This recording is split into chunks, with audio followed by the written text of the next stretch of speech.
The prison corridor was unusually quiet that afternoon. No shouting, no metal clanging, no footsteps echoing in a rush. Just silence, the kind that presses against your chest. Mike Tyson sat alone inside a small concrete room, staring at the floor. Not the ring, not the cameras, not the crowd chanting his name, just the floor. This was the man the world once called unstoppable. The youngest heavyweight champion in history. The most feared boxer alive. And now, inmate number assigned, doors locked from the outside. He had learned the prison routine by heart. Wake up, count, eat, silence. Days blurred into each other, and nights felt longer than fights ever did. No applause followed him here. No belts mattered. No reputation protected him. That day felt no different, until the guards stopped walking. One of them glanced at the other, confused. A name had come through. A visitor request, unusual, unannounced, and unexpected. Mike wasn't told who it was. He wasn't prepared. No warning, no explanation, just a simple order: you have a visitor. Mike barely reacted. Visitors meant lawyers, or officials, or people who wanted something from him. He stood up slowly, shoulders heavy, head low. The walk down the hallway felt longer than usual, like something unseen was waiting at the end. The door opened, and time seemed to pause. Mike froze where he stood. Across the room sat a man who looked fragile, thin frame. Slow movements, hands resting calmly in his lap. His body showed the marks of time and illness, but his presence filled the space in a way Mike couldn't explain. No cameras, no entourage, no noise, just eyes. Eyes that had seen greatness, eyes that had seen defeat, eyes that had seen far more than Mike ever had. Mike's breath caught in his throat. His fists, once weapons, now trembled at his sides. He recognized that face immediately. The man didn't speak at first, he simply smiled, a quiet, knowing smile. And in that instant, something inside Mike Tyson cracked. Not the fighter, not the champion, the man. What happened next wasn't recorded. It wasn't leaked. It wasn't meant to be seen. But for the next 3 hours, the most dangerous boxer in the world would cry, not from pain, not from fear, but from something far heavier. Because when a legend shows up at your lowest point, it doesn't feel like judgment. It feels like truth. Before that moment, before the door opened and everything changed, Mike Tyson had been living inside a world that felt smaller every day. Prison had a way of stripping things down to their barest form. No distractions, no escape. Just time, slow, heavy, and unforgiving. Mike had once measured his days in training rounds and fight nights. Now they were measured in counts and commands. Wake up when the lights came on. Stand when told. Move when ordered. The same man who once controlled arenas filled with thousands now followed rules written by strangers who never feared him. At first, anger kept him going. Anger at the system, anger at the world, anger at himself. But anger fades when there's nowhere to release it. There was no ring here, no gloves, no opponent. Just 4 walls and too much time to think. At night, Mike lay awake replaying memories he couldn't silence. The roar of crowds that no longer existed. Faces that had once admired him, now gone. Moments where he had been warned and didn't listen. The silence was worse than the noise had ever been. Other inmates watched him carefully. Some whispered, some stared, some stayed away completely. To them he was a myth locked in flesh, dangerous, broken, unpredictable. But none of them saw what happened when the lights went out and Mike sat alone with his thoughts. In those moments, fear replaced rage. Fear that he had already peaked. Fear that his name would be remembered only for mistakes. Fear that the world had moved on without him. He rarely spoke about it. Pride didn't disappear just because the bars closed. When visitors came for others, Mike usually stayed where he was, watching, waiting. He didn't expect anyone to come for him without warning. So when the guard's voice cut through the routine that afternoon, it felt out of place. You have a visitor. No name, no explanation. Mike assumed it was another official matter, paperwork, formalities, something impersonal, nothing that required emotion. He followed the guard through corridors he knew too well, his steps slow, his mind blank. He wasn't nervous. He was numb. As they walked, Mike noticed how quiet the block felt. Even the usual background noise seemed distant, like the prison itself was holding its breath. When they stopped in front of the visiting room, the guard hesitated for a brief second before unlocking the door. Mike didn't notice. He was too busy thinking about how little any of this mattered anymore. At least, that's what he told himself. He stepped forward, expecting another empty exchange, another reminder of where he was and what he'd lost.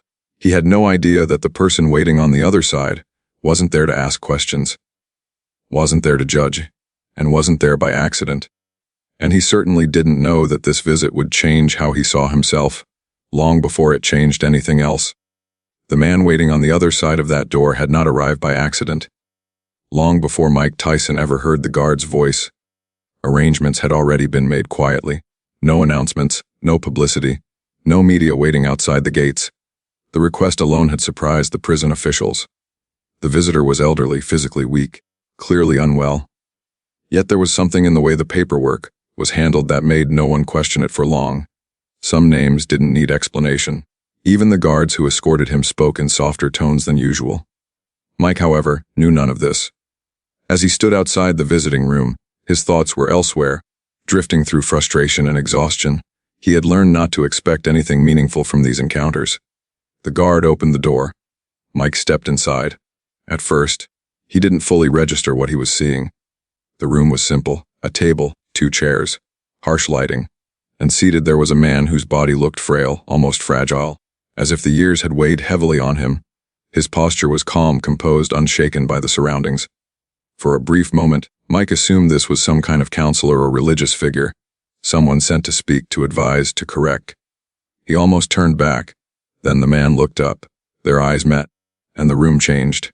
Mike stopped breathing for a second, his mind scrambling to process what his eyes were telling him. Recognition hit him slowly, then all at once. This wasn't just a visitor. This was someone Mike had grown up watching, someone whose voice echoed through history, someone whose name carried weight far beyond any prison wall. The conflict didn't come from words. It came from contrast. Mike stood there in a prison uniform, shoulders tense, jaw tight, a man stripped of control. Across from him sat a legend whose body had weakened, but whose presence remained untouched. Mike felt something unfamiliar rising in his chest. Not anger, not pride, uncertainty. He didn't know where to sit. He didn't know what to say. For the first time in a long while, Mike Tyson didn't feel powerful, he felt exposed. The man smiled gently, as if he understood the storm forming inside Mike before Mike himself did. Still, he said nothing. That silence was heavier than any insult Mike had ever faced. It forced him to confront himself without distraction. Mike finally took a seat, his movements stiff, his hands clasped together to stop them from shaking. He tried to speak. Nothing came out. Years earlier, Mike had been loud, fearless, dominant. Words had never failed him when backed by strength. Now, in this quiet room, words felt inadequate. The conflict deepened inside him. Part of Mike wanted to stand up and walk out, to avoid feeling small in front of someone he admired. Another part of him wanted to stay seated forever, absorbing whatever this moment was offering. The man across the table watched patiently, not as a judge, not as a critic, but as someone who had once stood where Mike now sat, not in prison, but at the crossroads of greatness and loss. Mike swallowed hard. His chest tightened. The weight of his choices, his actions, his wasted opportunities pressed down on him all at once. There was no crowd to intimidate, no opponent to overpower. Only truth. And it was winning. The silence stretched longer than Mike expected, yet it didn't feel uncomfortable. It felt intentional. As if this meeting wasn't about fixing anything, only about facing it. Mike lowered his head, his eyes fixed on the table, his breathing uneven. Whatever he had walked into, he now understood one thing clearly. This was not a visit meant to save his career. It was a visit meant to confront his soul. And the hardest part was still ahead. For several seconds, neither man spoke. The room felt smaller than it had moments before, as if the air itself had tightened. Mike sat stiffly in his chair, shoulders squared out of habit. But his posture betrayed him. This wasn't the stance of a fighter ready to strike. It was the posture of someone bracing for something he didn't know how to handle. Across from him, the man waited calmly. Age had softened his body, slowed his movements, and thinned his frame, but it hadn't diminished his presence. He didn't need to announce himself. He didn't need to assert anything. He was simply there.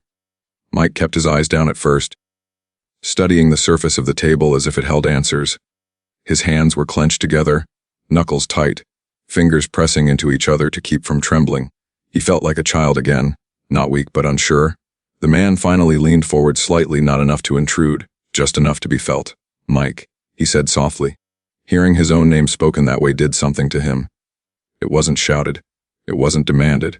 It wasn't followed by instructions or accusations. It was spoken with familiarity, as if this moment had been expected. Mike lifted his head. Their eyes met fully now, and that was when it broke him. There was no disappointment in that gaze, no anger, no superiority, only understanding. Mike's throat tightened. He opened his mouth to speak, but the words tangled before they could form. He tried again, forcing air through his lungs. His voice cracked. He stopped. The man across from him didn't rush to fill the silence. He didn't correct him. He didn't reassure him with empty words. He simply waited. Mike swallowed hard, blinking rapidly as his vision blurred. The weight he had been carrying for months, maybe years, surged forward all at once. "I messed up," Mike finally said, barely above a whisper. The words felt small and inadequate compared to everything behind them. The man nodded slowly. "So did I," he replied. That response hit Mike harder than any lecture ever could. He hadn't expected that. Not denial, not advice, not distance. Shared humanity. Mike felt his chest tighten, breath coming faster now. He leaned forward, elbows resting on the table, head bowed. "I don't know who I am anymore," he admitted. "I used to be somebody. Now I don't know what's left." For a long moment, the man said nothing. Then he reached out, his hand moving carefully, deliberately, and placed it gently on Mike's forearm. The touch was light, but it carried weight. "You are still you," he said quietly. "The noise is gone now. That's why it feels strange." Mike shook his head, tears forming despite his efforts to stop them. "All I had was the fight," he said. "When that's gone, I don't know how to stand." The man leaned back slightly, studying Mike with the calm of someone who had seen storms come and go. "Power fades," he said. "Titles fade. Even fear fades. But discipline doesn't. Character doesn't." Mike pressed his lips together, nodding faintly. "I thought being strong meant never breaking," he said. The man smiled gently. "No," he replied. "Being strong means knowing when you're broken and choosing to rebuild anyway." That was it. That single sentence shattered what little control Mike had left. His shoulders began to shake. His breath came in uneven bursts. He tried to wipe his face, embarrassed by the tears spilling freely now. "I'm sorry," he muttered. "For what?" the man asked. "For disappointing everyone," Mike said. "For disappointing myself." The man's hand remained steady on his arm. "You haven't disappointed me," he said. Mike looked up, eyes red, face exposed. "You came here," he said. "Why?" The man met his gaze unwavering. "Because champions don't disappear," he replied. "They wait." Mike closed his eyes, and the tears finally came without resistance. This wasn't about boxing anymore. This wasn't about prison. This was about a man being seen at his lowest and not being turned away. And for the first time since the cell door had closed behind him, Mike Tyson felt something he hadn't felt in a very long time. Not hope, not forgiveness, but the possibility of becoming something more than his past. Mike didn't try to stop the tears anymore. They came in waves, heavy and uncontrollable, shaking his shoulders and stealing his breath. He bent forward in his chair, one hand pressed against his face, the other gripping the edge of the table, as if it were the only thing keeping him upright. For a long time, there were no words. Just the sound of a man unraveling in a room that had seen too much silence already. The man across from him didn't interrupt. He didn't offer a tissue or look away to spare Mike's pride. He stayed exactly where he was, steady and present, allowing the moment to run its course. Minutes passed, then more. Mike's crying softened but didn't stop. It deepened, turning inward, like something old finally being released. "I tried to be what everyone wanted," Mike said eventually, his voice raw. "The monster, the fear. That's what worked." He shook his head slowly. "But I didn't know how to turn it off." The man listened closely, his eyes never leaving Mike's face. "When people stop fearing you," Mike continued, "they stop caring. And when that happens, you don't know who you are without it." He paused, swallowing hard. "I thought power would protect me," he said. "I thought it meant I was untouchable." The man nodded as if hearing something familiar. "Power is loud," he said gently, "but it doesn't last." Mike wiped his face with the back of his hand, breathing unevenly.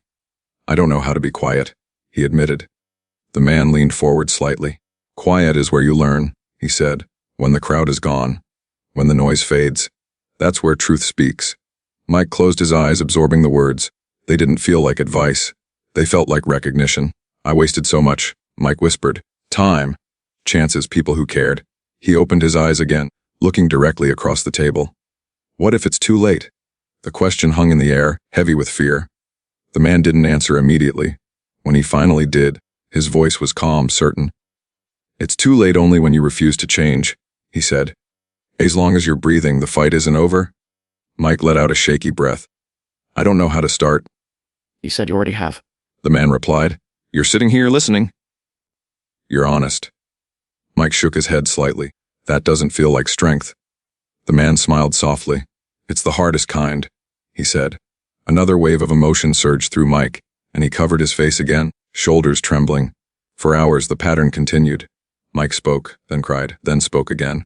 He talked about fear, about regret, about the pressure of being made into something he didn't fully understand at such a young age. He talked about how winning had come too fast, before he had learned who he was without it. The man listened through all of it. He didn't interrupt with long speeches. He didn't offer grand solutions. He spoke only when needed. You were trained to destroy, he said at one point, but no one taught you how to live after the fight. That sentence stayed with Mike. I don't want to be remembered like this, Mike said quietly. Not as a mistake. The man met his gaze. Legacy isn't what you did, he said. It's what you do after you fall. Mike nodded slowly, the words settling deep. As the hours passed, the intensity of Mike's tears faded into something quieter, exhaustion mixed with clarity. He sat back in his chair, eyes red, face worn, but something in him had shifted. For the first time since he'd been locked away, he didn't feel like he was drowning. He felt like he was standing in deep water, but still standing.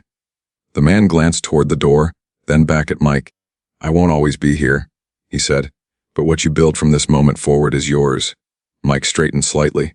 I won't forget this, he said. The man nodded. Good, he replied, because moments like this don't come twice. They sat in silence again, but it was different now. Lighter, grounded. Mike took one final deep breath, steadying himself. When he looked up, his eyes still held pain, but they also held resolve. Something had broken inside him. But something stronger had taken its place.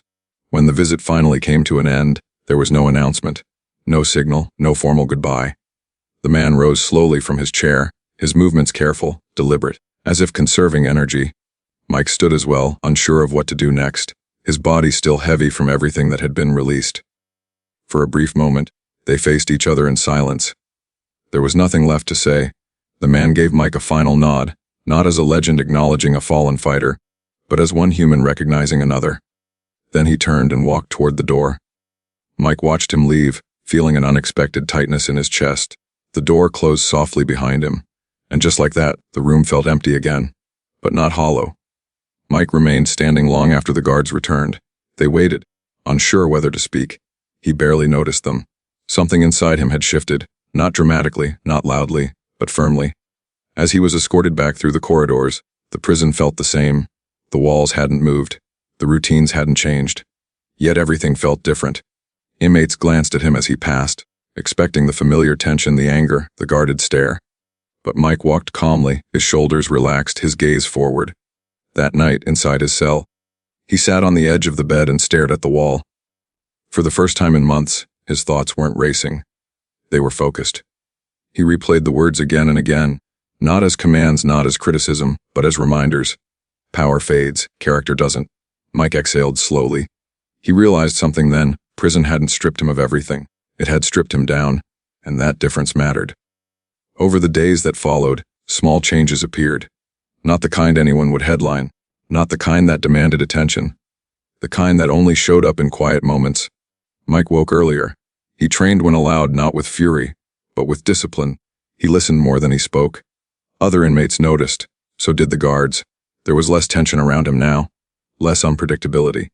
He carried himself differently, not as someone trying to prove strength, but as someone rebuilding it. When anger rose, he didn't act on it immediately. He paused.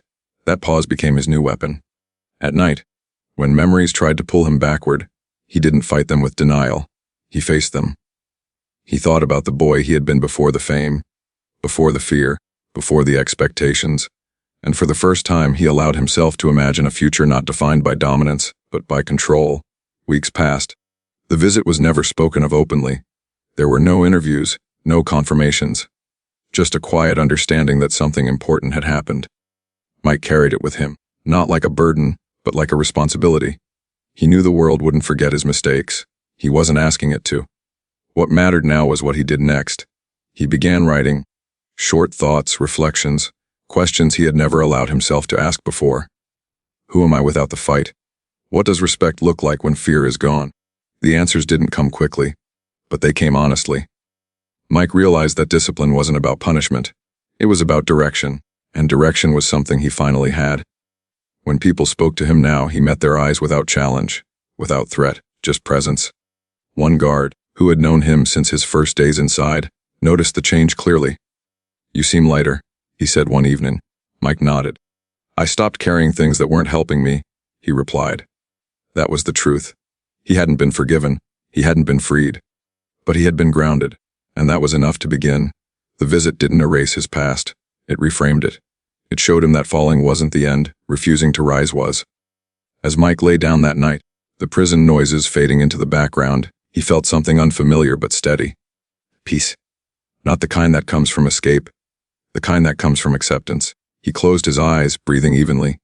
Tomorrow would still be prison, but tomorrow would also be another chance. And this time Mike Tyson intended to use it. The lesson Mike carried out of that visit wasn't loud. It didn't announce itself. It didn't demand recognition. It settled quietly, like something that had always been waiting for space to exist. For years, Mike had believed respect was something you took, through fear, through force, through dominance. He had learned early that power could silence rooms and bend people's behavior. And for a long time it worked. But sitting alone afterward, replaying everything that had been said, and everything that hadn't, Mike finally understood the difference between being feared and being respected. Fear disappears the moment strength fades. Respect stays. That was the truth that followed him now, heavier than any belt he had ever worn. He realized that the man who had shown up for him hadn't come to remind him of greatness. He had come to remind him of responsibility. Greatness wasn't the highlight reel. It wasn't the cheers or the titles or the reputation. Greatness was what you passed on when someone else was at their lowest. Mike thought about how easily that visit could have never happened. How simple it would have been to stay away, to protect an image, to avoid uncomfortable spaces. But real strength doesn't avoid discomfort. It steps into it quietly. That understanding changed the way Mike saw everything that came before, and everything that might come after. He stopped asking when his life would return to what it once was. He started asking what it could become instead. The past didn't soften overnight. The consequences didn't disappear. But the weight shifted. Instead of dragging him backward, it began to anchor him. Mike understood now that humility wasn't weakness. It was control. It was the discipline to pause instead of react, to listen instead of dominate, to rebuild instead of defend a broken image. And that lesson reached far beyond prison walls. Because most people don't fall in front of cameras. They fall in private. They break quietly. They struggle where no one applauds. They question themselves when the noise fades. What saved Mike in that moment wasn't advice. It wasn't correction. It was presence. Someone showing up without judgment, without expectation, without needing anything in return. That kind of strength doesn't age. It doesn't weaken. It doesn't require proof. It simply exists. Mike carried that forward, knowing he would never fully repay it, and knowing that wasn't the point. The point was to live differently, to choose restraint over reaction, character over image, growth over pride. He knew the world might always remember his failures louder than his efforts. But he also knew something else now. Redemption isn't permission, it's work. And work, done quietly and consistently, reshapes a life. That visit didn't free him physically, but it freed him internally. It reminded him that no matter how far someone falls, there is always a moment, if they're willing to face it, where rebuilding begins. Not with noise, with honesty. And that is the part of the story most people never see, the silent turning point, the moment no one records, the choice that doesn't go viral but changes everything. If this story stayed with you, it's probably because you felt something similar. A moment where someone showed up for you, or a moment where you wish someone had. Stories like this matter because they remind us that strength isn't proven by how hard you hit, but by how deeply you grow when everything else is taken away. More real stories like this are coming. Stories about quiet moments that shape loud lives. Stories about choices that happen when no one is watching. Tell us which part of this story stayed with you the most, and why. Your feedback helps shape what we tell next. And if you believe humility is real strength, carry that forward. Someone else might need it more than you know.